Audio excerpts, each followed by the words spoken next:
Let me ask you something, and I don't want you to answer it quickly. I want you to actually sit with it for a moment.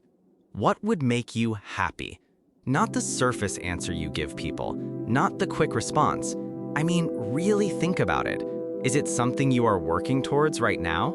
A goal, a level, a breakthrough, a certain amount of money, clarity in your life, peace in your mind, stability, recognition, something that you believe deep down that once you get it, something inside you will finally settle.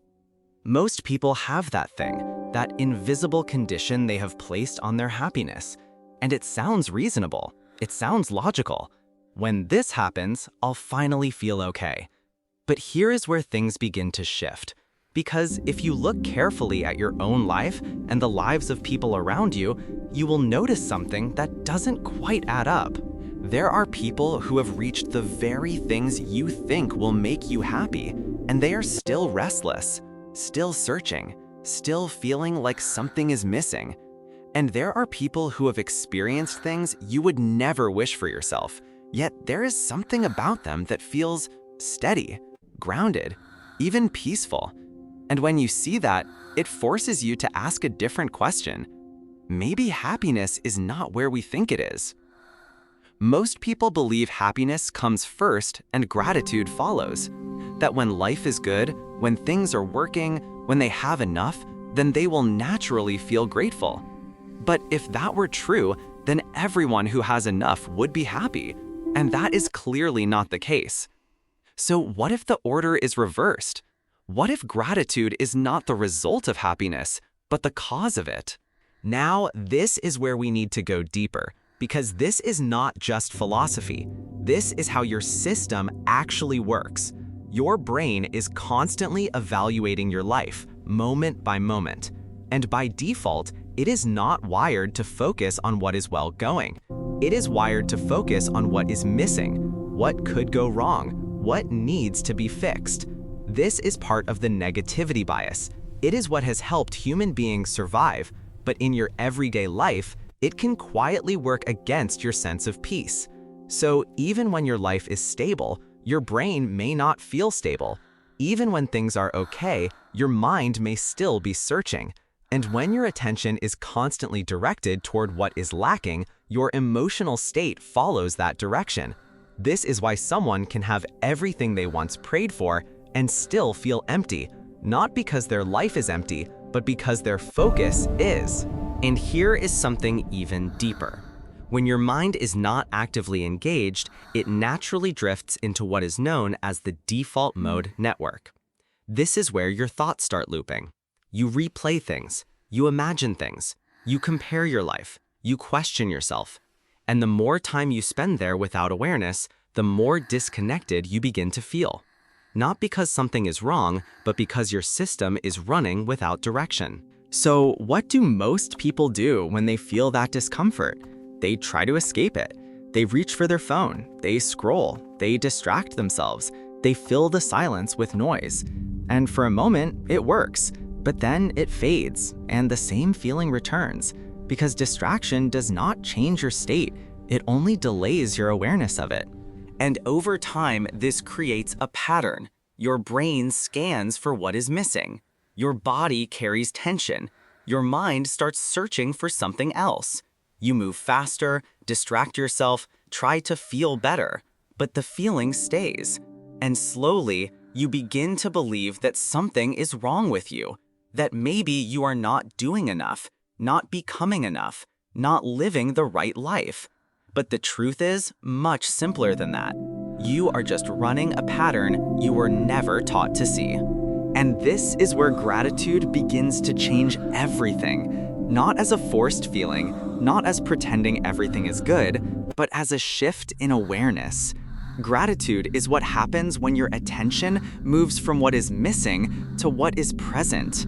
And that sounds simple, but it is powerful, because your brain responds to where you place your attention. When you begin to notice what is already here, something changes in your system. Your body softens, your breathing slows, your mind becomes quieter. Not because your life suddenly changed, but because your perception did. and perception is what shapes your experience. But let's be clear about something. Gratitude does not mean everything is good. It does not mean you ignore pain, loss, difficulty, or injustice. There are things in life that are genuinely hard, and you are not meant to be grateful for those things. But even in those moments, there is still something available. Not in the situation, but in the moment itself. The opportunity to respond, the opportunity to grow, the opportunity to choose who you are in that moment, and that is where real strength comes from. Now this is where we bring it into something practical, because understanding is one thing, but living it is another. And this is where your happiness code reset system becomes your daily tool. The first shift is to stop. And this sounds simple, but most people don't do it. They move from one moment to the next without ever pausing. And when you don't stop, you don't see, you don't feel, you don't register what is actually happening. So your system stays in a constant state of movement without awareness. And awareness is what you need to change your state. Stopping is not about doing nothing. It is about interrupting the automatic flow of your mind. It is taking a moment to pause, to breathe, to become aware of where you are. And in that pause, something opens. The second shift is to look, not just with your eyes, but with your attention, to actually notice what is around you, the details you normally ignore, the small things that are always there but rarely seen. When you do this, your brain begins to register presence instead of absence, and that changes how you feel. The third shift is to engage, to respond to the moment, to do something, even if it is small, appreciate something, help someone, fully participate in what you are doing. Because when you engage, your system moves from disconnection to connection. And here is something powerful. When you begin to live this way, your emotional state begins to stabilize. Not because life becomes perfect, but because you are no longer dependent on life being perfect to feel okay. You are no longer waiting for something outside of you to give you permission to feel good.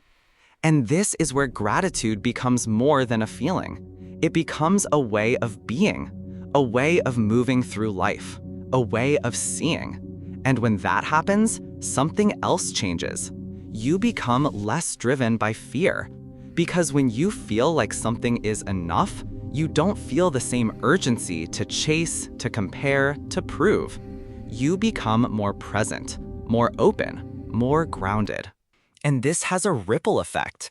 It changes how you treat people, how you respond to situations, how you handle pressure, because your actions are no longer coming from a place of lack, but from a place of enough. And that is a completely different way to live. Now let's bring this back to you, because this is not just something to understand, it is something to practice. The next time you feel that emptiness, that restlessness, that quiet discomfort, don't rush to escape it. Pause. Ask yourself, what am I not seeing right now? Bring your attention back. Notice something. Appreciate something. Take one small action and watch what happens. Because once you understand this, everything begins to shift. Not all at once, not dramatically, but steadily.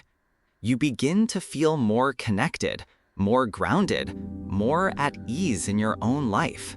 And that might be the biggest shift of all. Not finding happiness somewhere outside you, but learning how to return to it again and again. You are not someone waiting for happiness to arrive. You are someone learning how to recognize it, access it, and allow it. That is the real code. And if this made you pause, if this made you see your life differently, then stay with me, because this is just the beginning.